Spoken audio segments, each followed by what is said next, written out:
Good morning, everyone, and welcome to the Mayor's Press Conference. For this week, we will look back at the statistics of 2019 in the fields of crime, the Citizen Response Center, large item pickup, and code enforcement.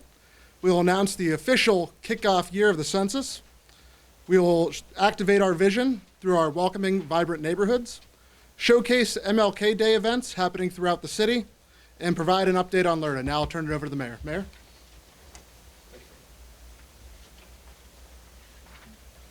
Thanks, Frank, and good morning, everyone. We begin today, as Frank said, with a review of various statistics from 2019. We want to understand what happened last year so we can improve our performance here in 2020. You'll be hearing numbers from the Citizens Response Center, from the large item pickup, and from code enforcement. But first, we'll start with a report on crimes in Erie over the last 6 years, starting in 2014. You'll hear the number of most crimes are actually down. For instance, arsons went down 74% from 208 in 2014 to 55 in 2019. I hope that makes us all feel good. Homicides are also down, but they're still way too high. We had 9 of those last year. My dream is that we soon have an entire year where there are no murders in Erie. Here to give us more detail and show us trends on major crimes is someone who knows a lot more about this than I do, our police chief, Dan Spizzarni. Dan.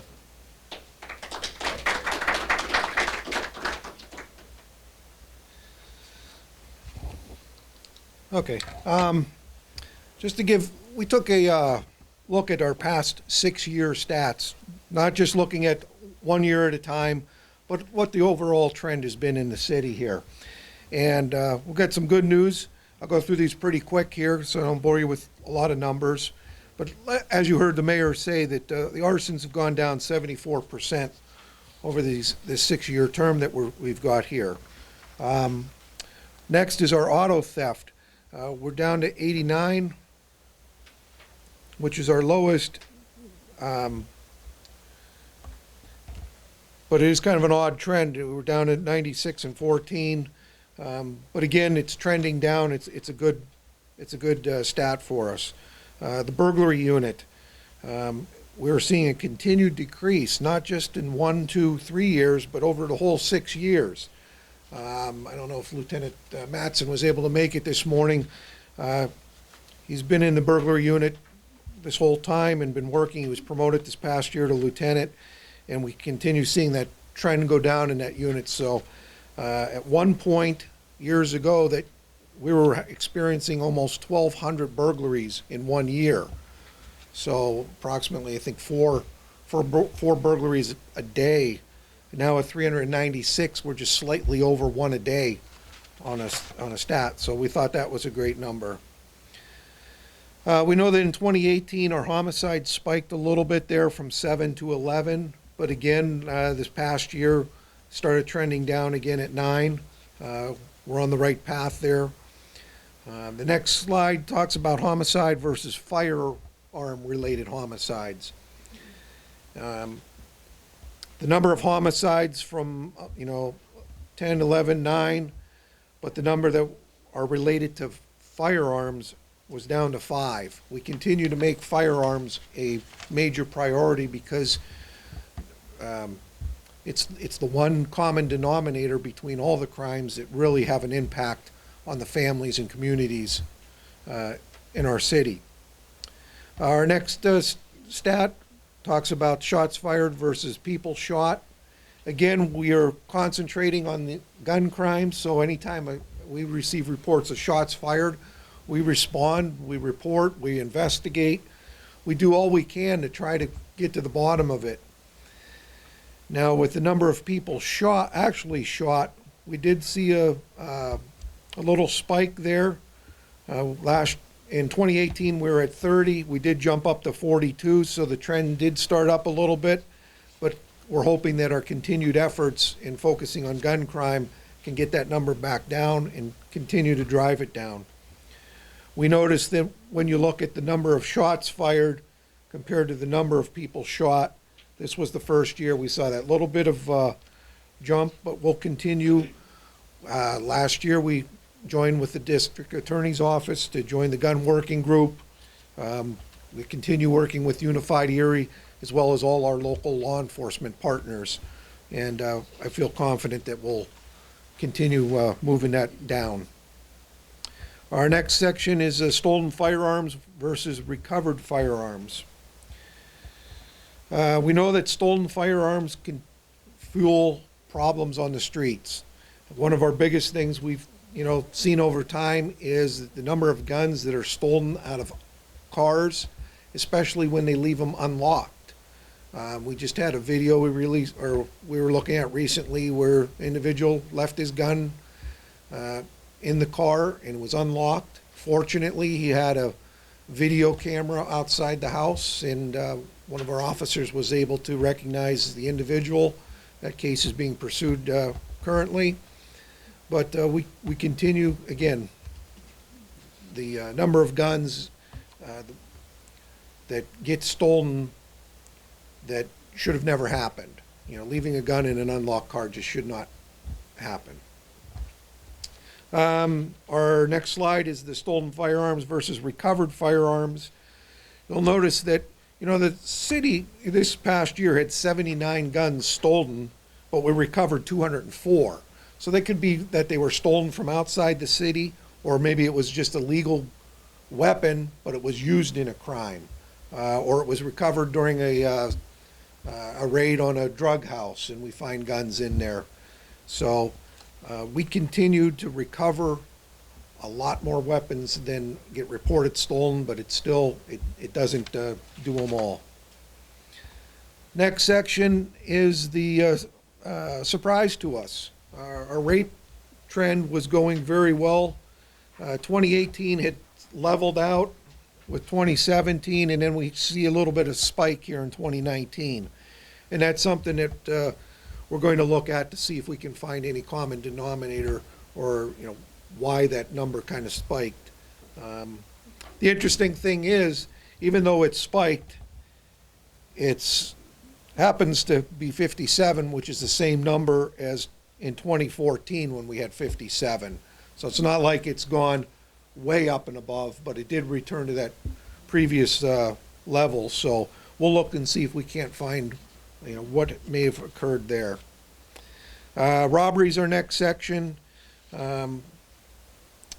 We're up 5 from 2018. We did notice here at the end of the year we were having a lot of a couple convenience stores in the Dollar Tree and Dollar General type stores.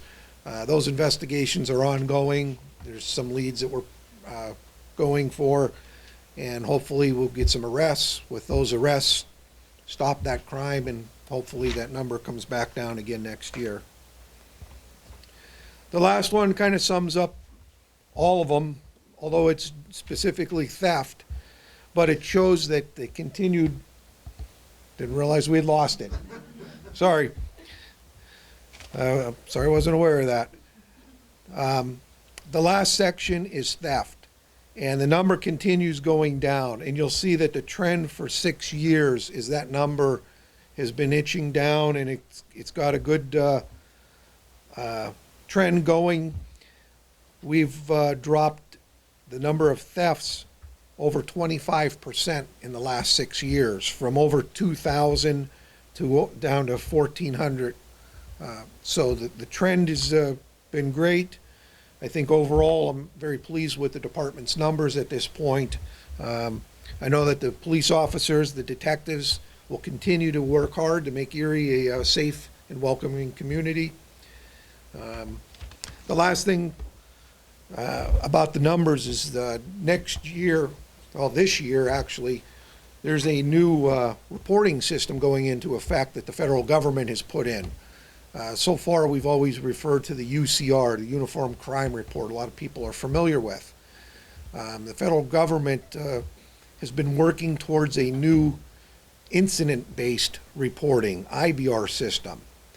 The previous system in reporting national statistics always captured the #1 crime that was committed. So if somebody robbed a store, shot somebody, stole money, all those crimes that go together, you know, when we charge somebody, it's not normally one crime, it's multiple crimes. The UCR report for crime trends has always taken the highest graded crime, and that's the only one that gets reported out of there. So as we move forward into the new year, the crime reporting will now report every single crime that's charged.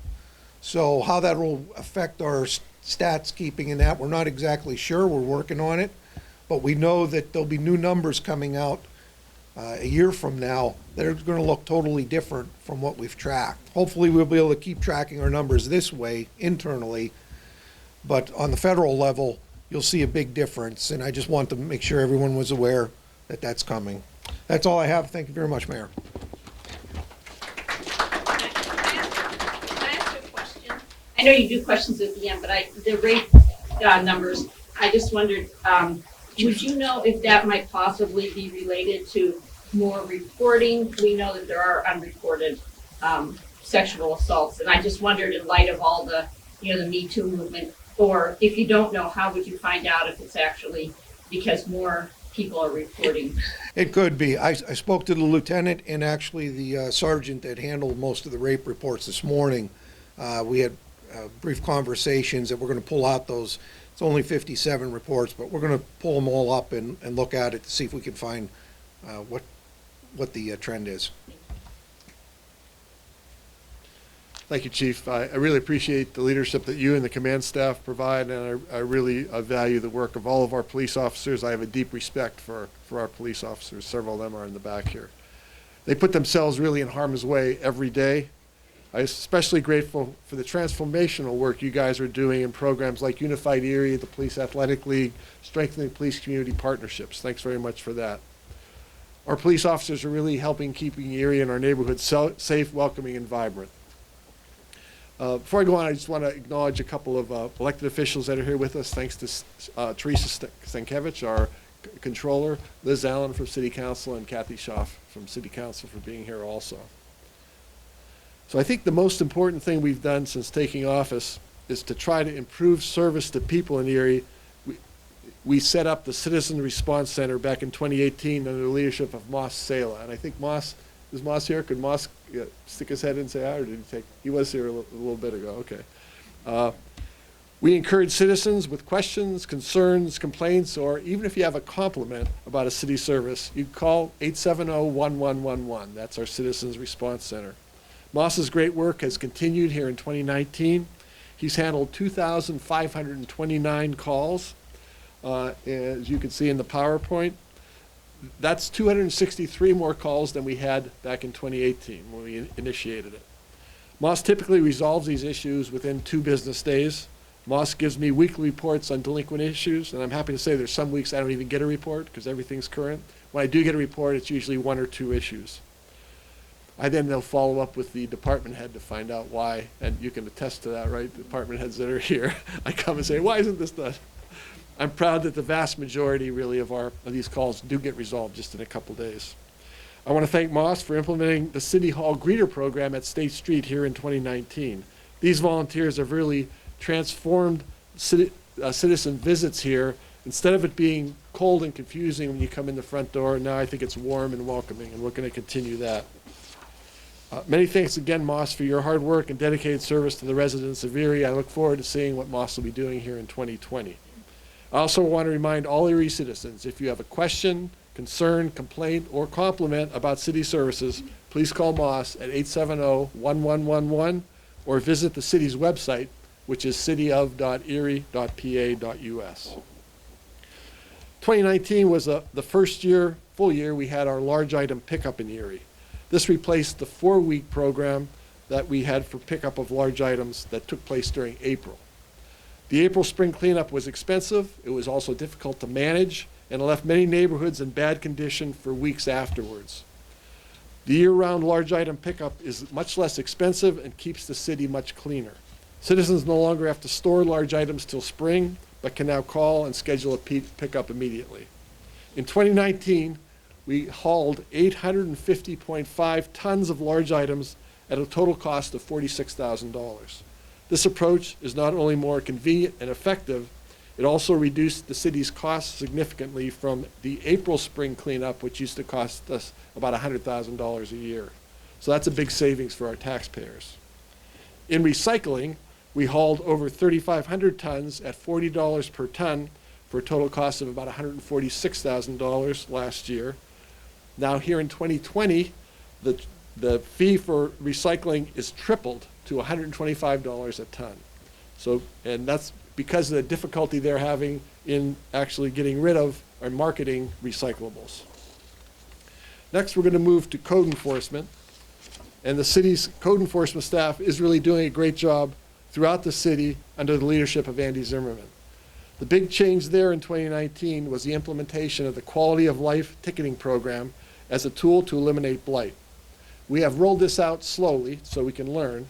Code enforcement has issued about 248 quality of life tickets. 96 of those are currently paid. Code enforcement also received 1,668 complaints. 1,431 of those complaints were found to be violations. Of those violations, 491 have been resolved so far. We also issued 3,365 building permits in 2019 with total fee income of $721,354. I also want to give thanks to Erie City Council. They gave us permission to update the Uniform Construction Code. 2020 has been an extremely important year because it's the official U.S. Census begins in March, but I just learned it's actually starting up in Alaska very soon, as you'll hear. And here in Erie, we're less than 2 months away from the census.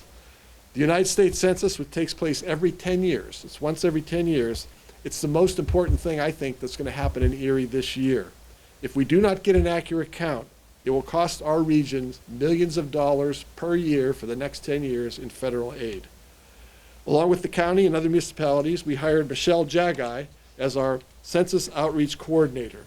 To keep participating in the census top of mind, Michelle will be joining us regularly to provide updates and keep our attention focused on getting a complete count here in 2020. Michelle?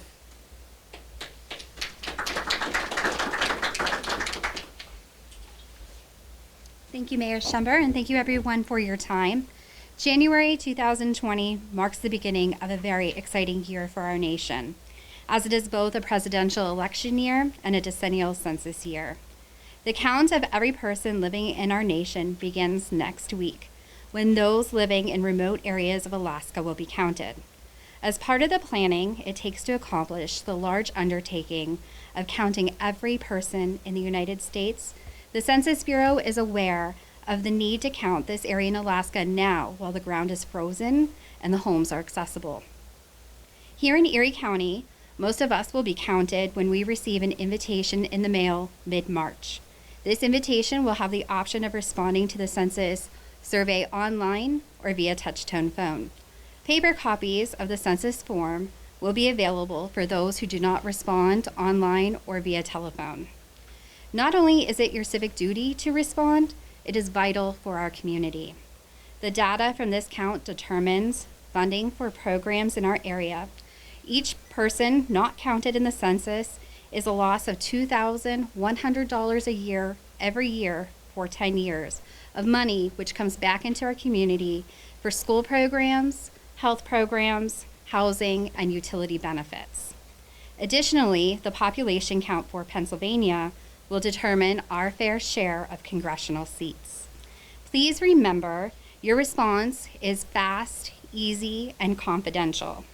Finally, for those wishing to work for the census, they are hiring part-time, flexible positions which start at $16 an hour. You can apply online at 2020census.gov/jobs. Thank you again for your time.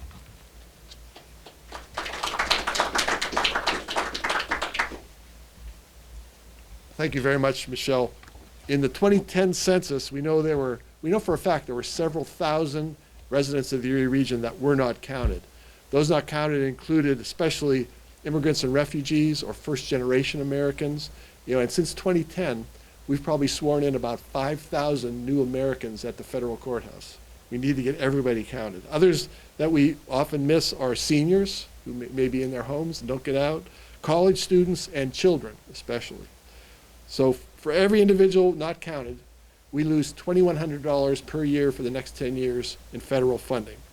So that means if even there are just 1,000 people in the Erie region not counted, we lose $2.1 million per year for the next 10 years in federal funding.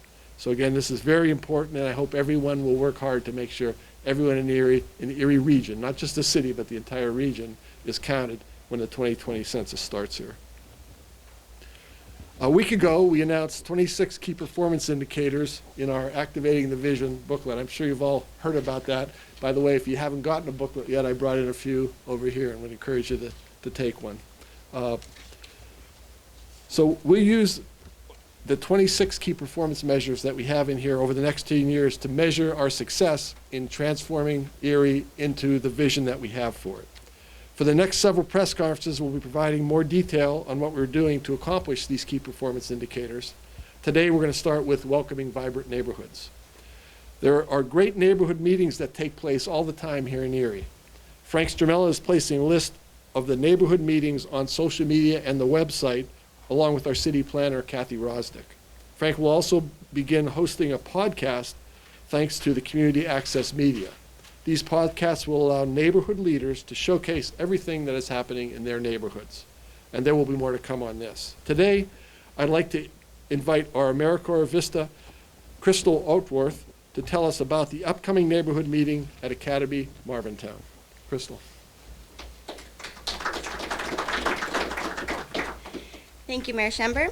The City Planning Department has been working very closely with Academy Marvintown residents and neighborhood organizations like the Academy Neighborhood Association to create a neighborhood plan that really speaks to the needs and the vision of the residents that call Academy Marvintown home. And so in order to continue this open dialogue, we will be hosting a public meeting Tuesday, January 21st at Lincoln Elementary from 6:30 to 7:30 p.m.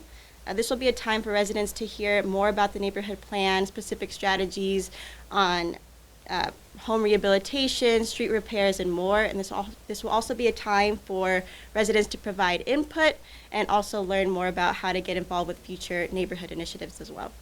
So with that, I'll turn it over back to Mr. Mayor.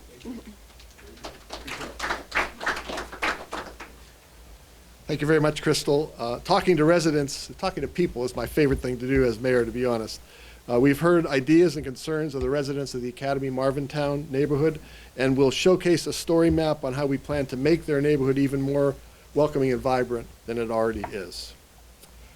On Saturday, January 11th, I had the honor of meeting and presenting a key to the city to Mr. Martin Luther King III, Martin Luther King Jr.'s son.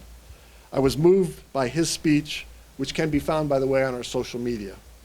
Unfortunately, racism does still exist here in Erie. Here in our region, I want us all to work together to make our residents feel accepted and valued. There are great events happening here in Erie in January to help us build great relationships among the races. I'd like to invite next James Sherrod, the Executive Director of the Martin Luther King Center, to Erie to tell us more about these events. James.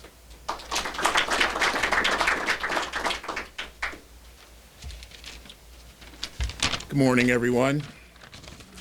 Continuing with the events of the Dr. King holiday, we kicked off the dinner, as the mayor mentioned, that was very well attended by the citizens of Erie. On Saturday, January 18th, the African American Concerned Clergy, the NAACP, and the MLK Center will offer a prayer breakfast to happen at the Green Room at our facility located at 312 Chestnut, beginning at 9 a.m. Tickets for that event are still available. Monday, January 20th, the Horton Family and Friends annual prayer service will take place at the St. James Church located on East 11th Street. Also on Monday, the Memorial March and service will take place. This year, a little different. We're going to be a little different. We're going to host a pre-march event at the Erie Art Museum, where you'll have an opportunity to view some of Martin's key speeches and talk to people about how those speeches have impacted your life over the years. That will occur from 10:15 to 11:45.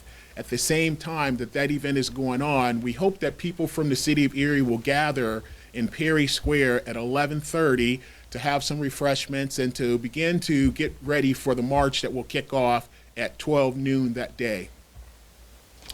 We will begin the march at 12 noon and march down to the Martin Luther King Center, where we will host a brief wreath laying ceremony and then go into the facility to have a memorial service where we'll offer refreshments to all attendees, and we'll feature two phenomenal speakers from our community, and our dance company will be performing, Erie Dance Theater. On Monday, January 20th, also at 7 p.m. that night, the African American Concerned Clergy will host a worship celebration at the Second Baptist Church located at 757 East 26th Street. The featured speaker for that event will be Nathan Nance from Mount Gilead Baptist Church out of Cleveland, Ohio. Lastly, ending the events for the holiday celebration and closing out the month of January to go into Black History Month, we will host a forum on January 30th. The forum will be on the state of Black youth in Erie, Pennsylvania, hosted at Erie Middle School from 6 to 8 East Middle School from 6 to 8 p.m. There's no charge for this event. We want to try to get all the youth out to this event so we can hear their perspective on what's going on in the city and how they feel they're being treated within this here city and what we can do to embrace them and get them on track and answer their questions. For more information on that event, please reach out to Gary Horton at Urban Erie Community Development Corporation, and the number there is 899-3904. So with all the closeout events that are happening, beginning this Saturday with the prayer breakfast on through the month of January, we hope to see everyone out there. And we thank you for your continued support of all the holiday activities that we've been putting in place for the last 30 years. Thank you.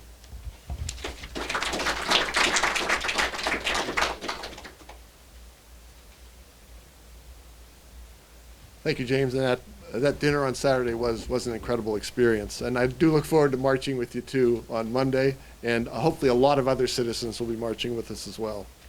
You know, if I do nothing else as mayor, I want to eliminate racism and prejudice from Erie so that every individual in Erie feels welcomed and valued for the unique talents and abilities that each of us possess. Martin Luther King III told us that his mother, Coretta Scott King, frequently told him, "Be your best, and that will help you become what you are meant to be."